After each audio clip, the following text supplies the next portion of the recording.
vitongoji tunaambiwa walijiteka wao wenyewe.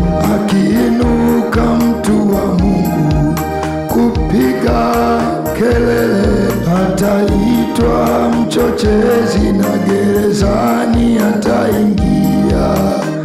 Hivi kweli kama taifa tunakwenda wapi kama kila anayepiga kelele anapewa jina kwamba anachukia serikali, hati kwa sababu anatangaza na kusema lile usilopenda kutendewa wewe usimtendee mtu mwingine. Kama mwanao au ndugu yako angetekwa au kuuawa, lazima nawe ungesikika ukipiga kelele juu ya mwanao. Sauti ingesikika ikisema, mko wapi watetezi? Pigieni kelele mwanangu, wasiojulikana wamemteka, sijui aliko, nisaidieni mwenzenu mwe, mwanangu nilikuwa nampenda sana.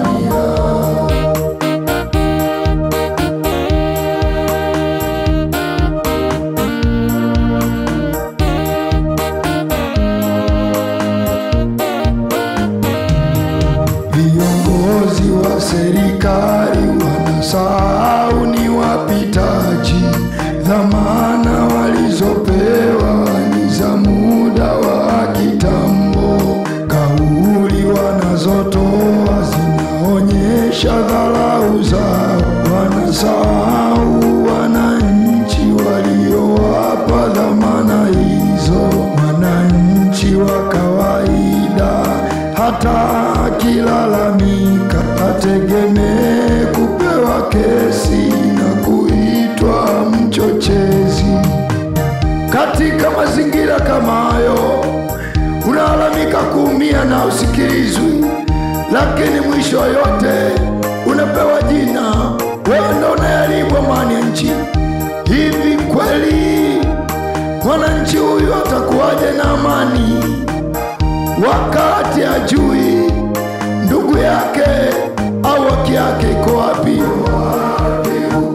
Sasa mtu anaweza katekwa na ikionekana tu kuna watu wa Mungu ambao wamesimama kwenye wajibu wa maandiko kumtetea yeyote anayeonewa, basi haraka sana anapewa jina kwamba huyo anavuruga amani ya nchi, wakati ukweli ni kwamba ndugu waliotekwa hawana amani sahihi.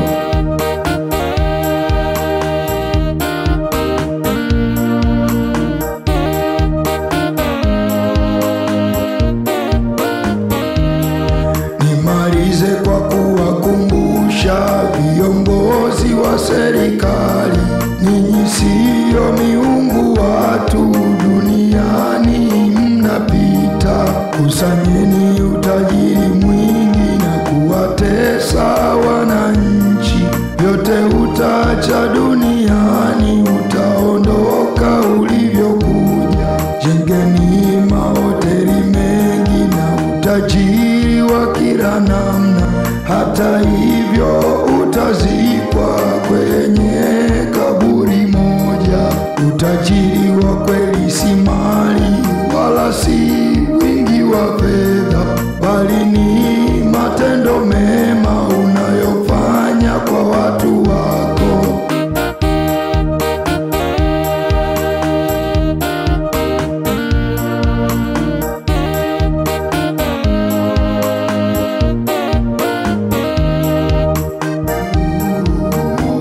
Tena na tena niendelee kuwakumbusha watawala, msijione miungu watu duniani. Duniani tunapita.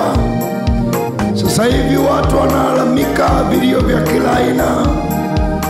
Wako ambao wamehamishwa kwa lazima kwenye maeneo yao, wako ambao maeneo yamenyang'anywa na kile kinachoitwa wawekezaji, wako ambao wanalalamikia uonevu wa namna mbalimbali, wako wanaolalamikia katiba mpya, wako wanaolalamikia mifumo mbalimbali ya unyonyaji na mifumo kandamizi.